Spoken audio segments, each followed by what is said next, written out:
Hello friends, ಇವತ್ತಿನ ಒಂದು ವಿಡಿಯೋದಲ್ಲಿ ನಾವು ಕರೆಂಟ್ ಅಫೇರ್ಸ್ ಬಗ್ಗೆ ಸಂಬಂಧಿಸಿದಂಥ ಮಾಹಿತಿಯನ್ನು ನೋಡೋಣ.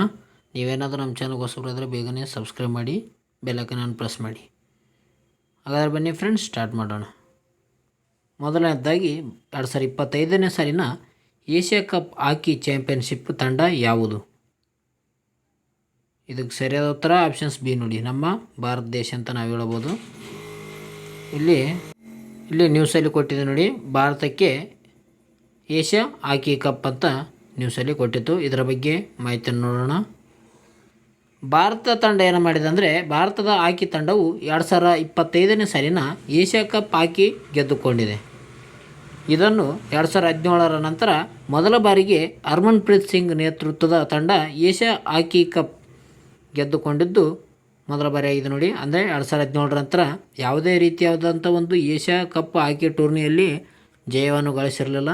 ಈಗ 2025ರಲ್ಲಿ 2017ರ ನಂತರ ಈ ಒಂದು ಕಪ್ಪನ್ನು ಪಡೆಯಲಾಗಿದೆ ನೋಡಿ, hockey cup, Asia cup hockey ಟೂರ್ನಿಯಲ್ಲಿ. ಭಾರತ ಈ ಒಂದು ದಕ್ಷಿಣ ಕೊರಿಯಾ ವಿರುದ್ಧ ಜಯವನ್ನು ಗಳಿಸಿದೆ. ಯಾವ ಒಂದು ರನ್ನರ್ ಅಪ್ ಆದ ದೇಶ ಯಾವುದಂದರೆ ದಕ್ಷಿಣ ಕೊರಿಯಾ ನೋಡಿ. ಇದು ಭಾರತಕ್ಕೆ 4ನೇ ಏಷ್ಯನ್ ಟ್ರೋಫಿಯಾಗಿದೆ. ಜೊತೆಗೆ ಈ ಟೂರ್ನಿಯಲ್ಲಿ ಇತಿಹಾಸದಲ್ಲಿ ಅತ್ಯಧಿಕ ಟ್ರೋಫಿ ಗಳಿಸಿದ ಪಟ್ಟಿಯಲ್ಲಿ 2ನೇ ಸ್ಥಾನ ಪಡೆದುಕೊಂಡಿದೆ ನೋಡಿ. ನಮ್ಮ ಭಾರತ ದೇಶ ಏನು ಮಾಡಿದೆ ಅಂದರೆ, ಈ ಒಂದು ಟೂರ್ನಿಯ ನಂತರದಲ್ಲಿ ಇತಿಹಾಸದಲ್ಲೇ ಅತ್ಯಧಿಕ ಟ್ರೋಫಿಗಳಲ್ಲಿ ಪಟ್ಟಿಗಳ ಸ್ಥಾನದಲ್ಲಿ 2ನೇ ಸ್ಥಾನವನ್ನು ಪಡೆದುಕೊಂಡಿದೆ. ದಕ್ಷಿಣ ಕೊರಿಯಾ ಅತಿ ಹೆಚ್ಚು ಒಂದು ಏಷ್ಯಾ ಹಾಕಿ ಕಪ್ ಟೂರ್ನಿಮೆಂಟ್ ಗೆದ್ದುಕೊಂಡು ಮೊದಲ ಸ್ಥಾನ ಪಡೆದುಕೊಂಡಿದೆ. 5 ಬಾರಿ ಗೆದ್ದಿರುವ ದಕ್ಷಿಣ ಕೊರಿಯಾ ಮೊದಲ ಸ್ಥಾನದಲ್ಲಿದೆ ನೋಡಿ. ಅದು ದಕ್ಷಿಣ ಕೊರಿಯಾ, ಇಲ್ಲಿ ದಕ್ಷಿಣ ಕೊರಿಯಾ ನೋಡಿ. ದಕ್ಷಿಣ ಕೊರಿಯಾ ಏನಪ್ಪ ಅಂತಂದರೆ 5 ಬಾರಿ ಗೆದ್ದಿದೆ. ಇದು ಮೊದಲ ಸ್ಥಾನದಲ್ಲಿದೆ ನೋಡಿ ಹಾಕಿ ಟೂರ್ನಮೆಂಟ್ನಲ್ಲಿ. ಭಾರತ ತಂಡ 2003, 2007, 2017ರಲ್ಲಿ ಜಯವನ್ನು ಗಳಿಸಿತ್ತು. ಈಗ 2025ರಲ್ಲಿ ಇದರ 4ನೇ ಪ್ರಶಸ್ತಿಯಾಗಿದೆ ಇದೊಂದು ಕಪ್. ಫೈನಲ್ ಪಂದ್ಯವು ರಾಜ್ಗಿರ್ ಅಂದರೆ ಬಿಹಾರದಲ್ಲಿ ನಡೆಯಿತು. ಈ ಒಂದು ಪ್ರಶ್ನೆ ಕೇಳ್ಬೋದು ನೋಡಿ. ಅಂದರೆ ಫೈನಲ್ ಪಂದ್ಯ ಯಾವ ಒಂದು ರಾಜ್ಯದಲ್ಲಿ ನಡೀತು ಅಂದರೆ, ಬಿಹಾರ ರಾಜ್ಯದಲ್ಲಿ ನಡೆದಿದೆ, ರಾಜ್ಗಿರ್ದಲ್ಲಿ. ಮುಂದಿನ ಒಂದು ಪ್ರಶ್ನೆ ಹೋಗೋಣ. ಮುಂದಿನ ಒಂದು ಪ್ರಶ್ನೆ ಇದು ಕೂಡ ಭಾಳ ಇಂಪಾರ್ಟೆಂಟ್ ಆದ ಒಂದು ಪ್ರಶ್ನೆ ಇದೆ ನೋಡಿ. ಅಂದರೆ ಯಾವುದೇ ಒಂದು ಗ್ರ್ಯಾಂಡ್ ಸ್ಲಾಮ್ ನಡೆದರೂ ಕೂಡ ಹಲವಾರು ಒಂದು ಪರೀಕ್ಷೆಯಲ್ಲಿ ಕೇಳಿರುವಂಥ ಸಂಗತಿಯಾಗಿದೆ. ಹಾಗಾದರೆ ಇದರ ಬಗ್ಗೆ ಮಾಹಿತಿ ನೋಡೋಣ ಬನ್ನಿ. US ಓಪನ್ ಗ್ರ್ಯಾಂಡ್ ಸ್ಲಾಮ್ 2025ರ ಮಹಿಳೆಯರ ಸಿಂಗಲ್ಸ್ನಲ್ಲಿ ಚಾಂಪಿಯನ್ ಆದವರು ಯಾರು? ಇತ್ತೀಚೆಗೆ ಏನಪ್ಪ ಅಂತಂದರೆ US ಓಪನ್ ಗ್ರ್ಯಾಂಡ್ ಸ್ಲಾಮ್ ನಡೆದಿದೆ. ಅದರಲ್ಲಿ ಮಹಿಳಾ ಸಿಂಗಲ್ಸ್ನಲ್ಲಿ ಪ್ರಶಸ್ತಿಯನ್ನು ಪಡೆದುಕೊಂಡಂಥ ಮಹಿಳೆ ಯಾರಂತ ಪ್ರಶ್ನೆ ಕೇಳಿದ್ದಾರೆ. ಇದಕ್ಕೆ ಸರಿಯಾದ ಉತ್ತರ ಆಪ್ಷನ್ಸ್ ಬಿ ನೋಡಿ, ಅರೇನಾ ಸಬಲೆಂಕಾ. ನ್ಯೂಸಲ್ಲಿ ಕೊಟ್ಟಿದ್ದೆ ನೋಡಿ. ಸಬಲೆಂಕಾಗೆ ಸತತ 2ನೇ ಕಿರೀಟ ಆಗಿದೆ ಇದು, ಈ ಒಂದು US ಓಪನ್ ಗ್ರ್ಯಾಂಡ್ ಸ್ಲಾಮ್ನಲ್ಲಿ. ಇದರ ಬಗ್ಗೆ ಮಾಹಿತಿಯನ್ನು ಪಡೆದುಕೊಳ್ಳೋಣ. US ಗ್ರ್ಯಾಂಡ್ ಸ್ಲಾಮ್ನಲ್ಲಿ ಟೆನ್ನಿಸ್ ಟೂರ್ನಿಯ ಮಹಿಳಾ ವಿಭಾಗದ ಸಿಂಗಲ್ಸನ್ನು ಅರೇನಾ ಸಬಲೆಂಕಾ ಅವರು ಗೆದ್ದುಕೊಂಡಿದ್ದಾರೆ. ಸತತ 2ನೇ ಬಾರಿ US open grand slam tennis champion ಆಗಿ ಇವರು ಹೊರಹೊಮ್ಮಿದ್ದಾರೆ ಅಂತ ಹೇಳ್ಬೋದು. ಈ ಮೂಲಕ ಅರೇನಾ ಸಬಲೆಂಕಾ ಅವರು ಒಟ್ಟು 4 ಬಾರಿ ಗ್ರ್ಯಾಂಡ್ ಸ್ಲಾಮ್ ಗೆದ್ದುಕೊಂಡಂತಾಗಿದೆ. ಎಷ್ಟು ಬಾರಿ? ಅರೇನಾ ಒಂದು ಸಬಲೆಂಕಾ ಅವರು ಈ ಒಂದು ಟೆನ್ನಿಸ್ ಟೂರ್ನಿಯಲ್ಲಿ 4 ಬಾರಿ ಗ್ರ್ಯಾಂಡ್ ಸ್ಲಾಮ್ ಗೆದ್ದುಕೊಂಡಿದ್ದಂತಾಗಿದೆ. ಈ ಒಂದು ಅರೇನಾ ಸಬಲೆಂಕಾ ಅವರು ಯಾವ ದೇಶದವರು ಅಂದರೆ ಬೆಲಾರಸ್ ದೇಶದವರು ನೋಡಿ. ಅದು ಬೆಲಾರಸ್ ದೇಶದವರು ಆಗಿದ್ದಾರೆ ಅರೇನಾ ಸಬಲೆಂಕಾ ಅವರು. ಫೈನಲ್ ಪಂದ್ಯವು ಅಮೇರಿಕದ ಅಮಾಂಡಾ ಅನಿಸಿಮೋವಾ ಜೊತೆ ಮತ್ತು ಬೆಲಾರಸ್ನ ಅರೇನಾ ಸಬಲೆಂಕಾ ಮಧ್ಯದಲ್ಲಿ ನಡೆಯಿತು. ಅಂದರೆ ಫೈನಲ್ ಪಂದ್ಯ ಯಾರ್ಯಾರ ಮಧ್ಯೆ ನಡೀತಂತ ನೋಡೋದಾದರೆ ಅಮೇರಿಕ ದೇಶದ ಅಮಾಂಡಾ ಅನಿಸಿಮೋವಾ ಜೊತೆ ಮತ್ತು ಅರೇನಾ ಸಬಲೆಂಕಾ ಇವರು ವಿರುದ್ಧವಾಗಿ ನಡೆದಿದ್ದು ನೋಡಿ. ಇಲ್ಲಿ ರನ್ನರ್ ಅಪ್ ಆದವರು ಯಾರಪ್ಪ ಅಂತಂದರೆ ಅಮೇರಿಕ ದೇಶದ ಅಮಾಂಡಾ ಅನಿಸಿಮೋವಾ ಆಗಿದ್ದಾರೆ ನೋಡಿ. 2025ರ ಒಂದು US ಟೂರ್ನಿಯಲ್ಲಿ ರನ್ನರ್ ಅಪ್ ಆದವರು ಯಾರಂದರೆ ಅಮಾಂಡಾ ಅನಿಸಿಮೋವಾ. ಈ ವರ್ಷ ಆಸ್ಟ್ರೇಲಿಯನ್ ಓಪನ್, ಫ್ರೆಂಚ್ ಓಪನ್ನಲ್ಲಿ ಫೈನಲಲ್ಲಿ ತಲುಪಿದ್ದರು. ಯಾರು? ಬೆಲಾರಸ್ನ ಅರೇನಾ ಸಬಲೆಂಕಾ ಅವರು. ಅಮೇರಿಕದ ದಿಗ್ಗಜ ಆಟಗಾರ್ತಿಯಾಗಿರುವಂಥ ಸೆರೆನಾ ವಿಲಿಯಮ್ಸ್ ಅವರು 2012 ಮತ್ತು 2014ರಲ್ಲಿ ಸತತ 3 ಬಾರಿ US ಓಪನ್ ಗೆದ್ದುಕೊಂಡಿದ್ದರು. ಯಾವುದು ಸೆರೆನಾ ವಿಲಿಯಮ್ ಅವರು. ಆ ಬಳಿಕ ಯಾರೂ ಸತತ 2 ಟ್ರೋಫಿಗಳನ್ನು ಗೆದ್ದುಕೊಂಡಿರಲಿಲ್ಲ. ಈಗ ಅರೆನಾ ಸಬಲೆಂಕಾ ಅವರು ಗೆದ್ದುಕೊಂಡಿದ್ದಾರೆ ನೋಡಿ. ಚಾಂಪಿಯನ್ ಆದವರಿಗೆ ಬಹುಮಾನ ಮೊತ್ತ ಎಷ್ಟಾದಂದರೆ 44 ಕೋಟಿ ಇದೆ. ಅದೇ ರೀತಿಯಾಗಿ ರನ್ನರ್ ಅಪ್ ಆದವರಿಗೆ ಬಹುಮಾನದ ಮೊತ್ತ ಎಷ್ಟಂದರೆ 22 ಕೋಟಿ. ಅದೇ ರೀತಿಯಾಗಿ ಈ ಒಂದು ಮಹಿಳೆಯರ ಸಿಂಗಲ್ಸ್ನಲ್ಲಿ ಯಾರು ಗೆದ್ದರು ಅಂತ ನೋಡಿದ್ವಿ. ಈಗ ಪುರುಷರ ಸಿಂಗಲ್ಸ್ ವಿಭಾಗದಲ್ಲಿ ಯಾರು ಚಾಂಪಿಯನ್ ಆದರು ಅಂತ ನೋಡೋಣ. ಪುರುಷರ ಸಿಂಗಲ್ಸ್ ವಿಭಾಗದಲ್ಲಿ ಚಾಂಪಿಯನ್ ಆದವರು ಯಾರಂದರೆ ಕಾರ್ಲೋಸ್ ಅಲ್ಕರಾಜ್. ಇವರು ಸ್ಪೇನ್ ದೇಶದವರಾಗಿದ್ದಾರೆ ನೋಡಿ. ಅದೇ ರೀತಿಯಾಗಿ ಪುರುಷರ ಸಿಂಗಲ್ಸ್ನಲ್ಲಿ ರನ್ನರ್ ಅಪ್ ಆದವರು ಜಾನಿಕ್ ಸಿನ್ನರ್, ಇಟಲಿ ದೇಶದ ಜಾನಿಕ್ ಸಿನ್ನರ್ ಅವರು US ಓಪನ್ ಟೆನ್ನಿಸ್ ಟೂರ್ನಿಯಲ್ಲಿ ರನ್ನರ್ ಅಪ್ ಆಗಿದ್ದಾರೆ. ಕಾರ್ಲೋಸ್ ಅಲ್ಕರಾಜ್ ಅವರು US ಟೆನ್ನಿಸ್ ಟೂರ್ನಿಯಲ್ಲಿ ಪುರುಷರ ಸಿಂಗಲ್ಸ್ನ ವಿಭಾಗದಲ್ಲಿ ಚಾಂಪಿಯನ್ ಆಗಿದ್ದಾರೆ ನೋಡಿ. ಅದೇ ರೀತಿಯಾಗಿ ನಾವು ಈ ಒಂದು ಆಸ್ಟ್ರೇಲಿಯಾ ಅಂದರೆ US ಪ್ರಮುಖ ಟೆನ್ನಿಸ್ ಟೂರ್ನಿಗಳ ಬಗ್ಗೆ ಮಾಹಿತಿಯನ್ನು ನೋಡೋಣ. ಇದರಲ್ಲಿ ಯಾವ್ಯಾವ ಬರುತ್ತೆ: Australia open tennis tourney, French open tennis tourney, Wimbledon open tennis tourney, ಅದೇ ರೀತಿಯಾಗಿ ಇತ್ತೀಚೆಗೆ ನಡೆದಂಥ US ಓಪನ್ ಟೆನ್ನಿಸ್ ಟೂರ್ನಿ. ಒಟ್ಟು 4 ರೀತಿಯಾದಂಥ ಒಂದು ಟೆನ್ನಿಸ್ ಟೂರ್ನಿಗಳನ್ನು ನಡೆಸಲಾಗುತ್ತದೆ ಪ್ರತಿ ವರ್ಷ. ಮೊದಲನೇದಾಗಿ ಆಸ್ಟ್ರೇಲಿಯಾ ಓಪನ್ ಟೆನ್ನಿಸ್ ಟೂರ್ನಿ 2025ರಲ್ಲಿ ಮಹಿಳಾ ಸಿಂಗಲ್ಸ್ನಲ್ಲಿ ಮ್ಯಾಂಡಿಸಸ್ ಕಿಸ್ ಅವರು ಗೆದ್ದುಕೊಂಡಿದ್ದಾರೆ. ಅದೇ ರೀತಿಯಾಗಿ ಪುರುಷರ ಸಿಂಗಲ್ಸ್ನಲ್ಲಿ ಜಾನಿಕ್ ಸಿನ್ನರ್ ಅವರು ಪ್ರಶಸ್ತಿಯನ್ನು ಪಡೆದುಕೊಂಡಿದ್ದಾರೆ ನೋಡಿ ಆಸ್ಟ್ರೇಲಿಯಾ ಓಪನ್ನಲ್ಲಿ. ಫ್ರೆಂಚ್ ಓಪನ್ ಟೆನ್ನಿಸ್ ಟೂರ್ನಿಯಲ್ಲಿ ಯಾರು ಗೆದ್ದಿದ್ದಾರೆ ಅಂದರೆ ಮಹಿಳೆಯರ ಸಿಂಗಲ್ಸ್ನಲ್ಲಿ ಕೋಕೋ ಗಾಫ್ ಅವರು ಗೆದ್ದುಕೊಂಡಿದ್ದಾರೆ. ಪುರುಷರ ಸಿಂಗಲ್ಸ್ನಲ್ಲಿ ಕಾರ್ಲೋಸ್ ಅಲ್ಕರಾಜ್ ಅವರು ಪಡೆದುಕೊಂಡಿದ್ದಾರೆ ನೋಡಿ. ಅಂದರೆ US ಓಪನ್ ಟೆನ್ನಿಸ್ ಟೂರ್ನಿಯಲ್ಲೂ ಕೂಡ ಕಾರ್ಲೋಸ್ ಅಲ್ಕರಾಜ್ ಅವರು ಪಡೆದುಕೊಂಡಿದ್ದಾರೆ. ಅದೇ ರೀತಿಯಾಗಿ ಈ ಒಂದು ಫ್ರೆಂಚ್ ಓಪನ್ ಟೆನ್ನಿಸ್ ಟೂರ್ನಿಯಲ್ಲಿ ಕೂಡ 2025ರ ಒಂದು ಪುರುಷರ ಸಿಂಗಲ್ಸ್ನಲ್ಲಿ ಕಾರ್ಲೋಸ್ ಅಲ್ಕರಾಜ್ ಅವರು ಗೆದ್ದುಕೊಂಡಿದ್ದಾರೆ. ಒಟ್ಟ 2025ರಲ್ಲಿ ಈ ಒಂದು ಫ್ರೆಂಚ್ ಓಪನ್ ಟೆನ್ನಿಸ್ ಟೂರ್ನಿ ಆಗಿರ್ಬೋದು, US ಓಪನ್ ಟೆನ್ನಿಸ್ ಟೂರ್ನಿ ಆಗಿರ್ಬೋದು, ಎರಡೂ ಒಂದು ಆಟಗಳಲ್ಲಿ ಈ ಒಂದು ಪುರುಷರ ಸಿಂಗಲ್ಸ್ನಲ್ಲಿ ಪ್ರಶಸ್ತಿಯನ್ನು ಪಡೆದುಕೊಂಡಿದ್ದಾರೆ ನೋಡಿ ಕಾರ್ಲೋಸ್ ಅಲ್ಕರಾಜ್.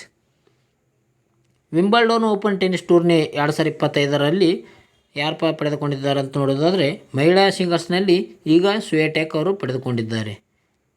ಅದೇ ರೀತಿಯಾಗಿ ಪುರುಷರ ಸಿಂಗಲ್ಸ್ನಲ್ಲಿ ಜಾನಿಕ್ ಸಿನ್ನರ್ ಅವರು ಈ ಒಂದು ವಿಂಬಲ್ಡನ್ ಟೆನ್ನಿಸ್ ಟೂರ್ನಿಯನ್ನು ಪಡೆದುಕೊಂಡಿದ್ದಾರೆ ನೋಡಿ. ಇವು ಪ್ರಮುಖ ಒಂದು ಮಾಹಿತಿಯಾಗಿದೆ ನೋಡಿ. ಇವು ಗ್ರ್ಯಾಂಡ್ ಸ್ಲಾಮ್ಗೆ ಸಂಬಂಧಿಸಿದಂಥ ಪ್ರಮುಖ ಮಾಹಿತಿಯನ್ನು ನೀಡೀನಿ.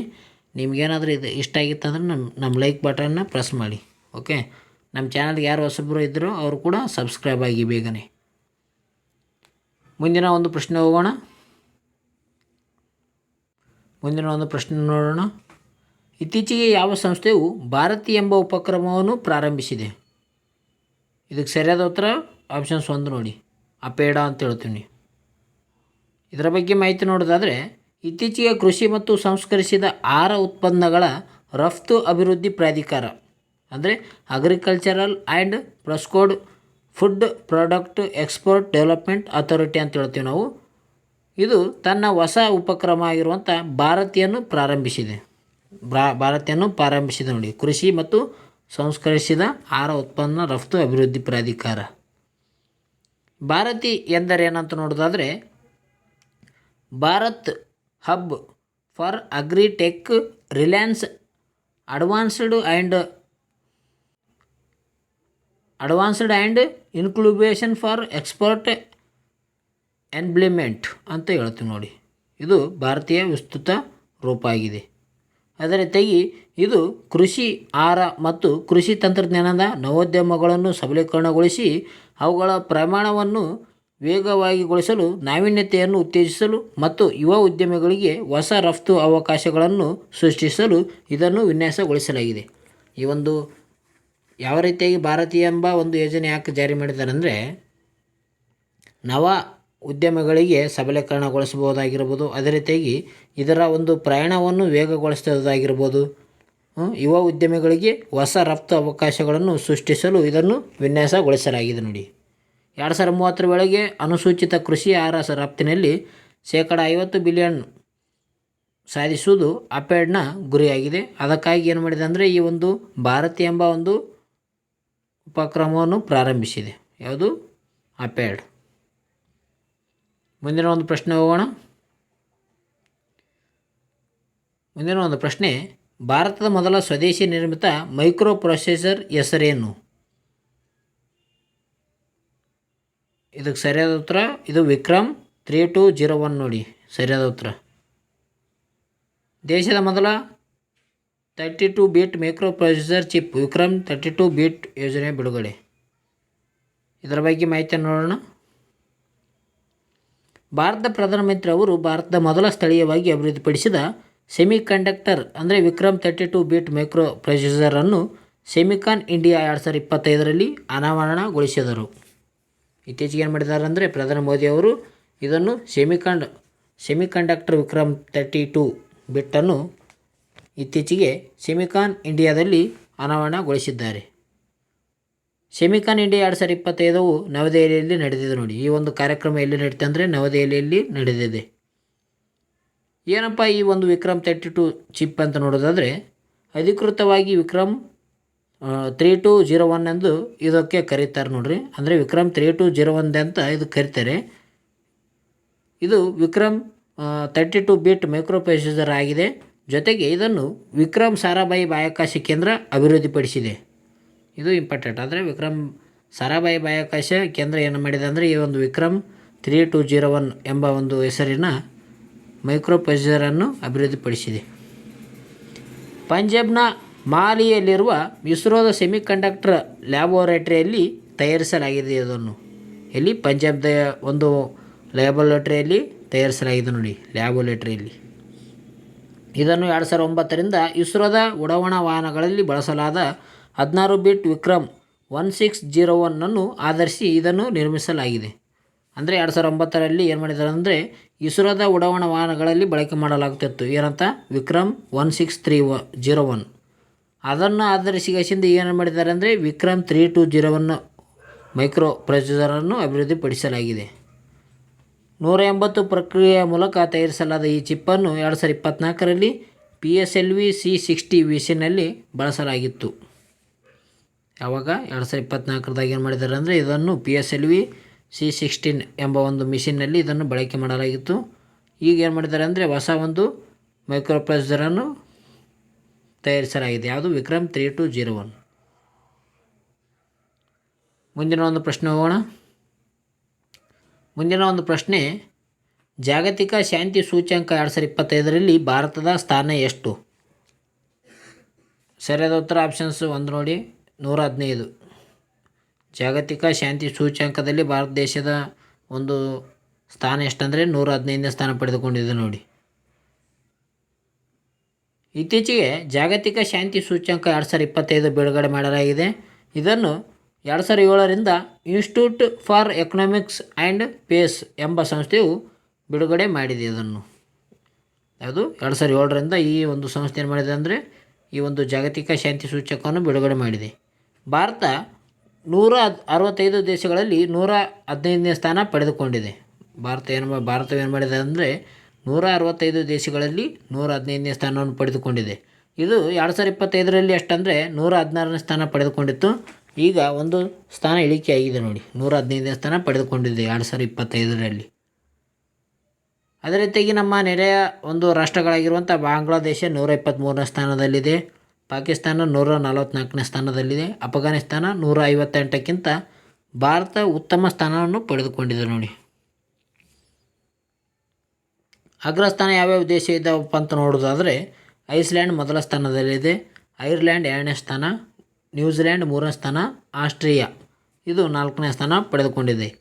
ಅದೇ ರೀತಿಯಾಗಿ ಈ ಒಂದು ಶಾಂತಿ ಸೂಚ್ಯಂಕದಲ್ಲಿ ಕೊನೆಯ ಸ್ಥಾನ ಪಡೆದಿರುವಂಥ ದೇಶ ಯಾವುದಂದರೆ ರಷ್ಯಾ ದೇಶ ನೋಡಿ. ಇದು ಕೊನೆಯ ಸ್ಥಾನ ಪಡೆದುಕೊಂಡಿದೆ, 163ನೇ ಸ್ಥಾನವನ್ನು ಪಡೆದುಕೊಂಡಿದೆ ರಷ್ಯಾ.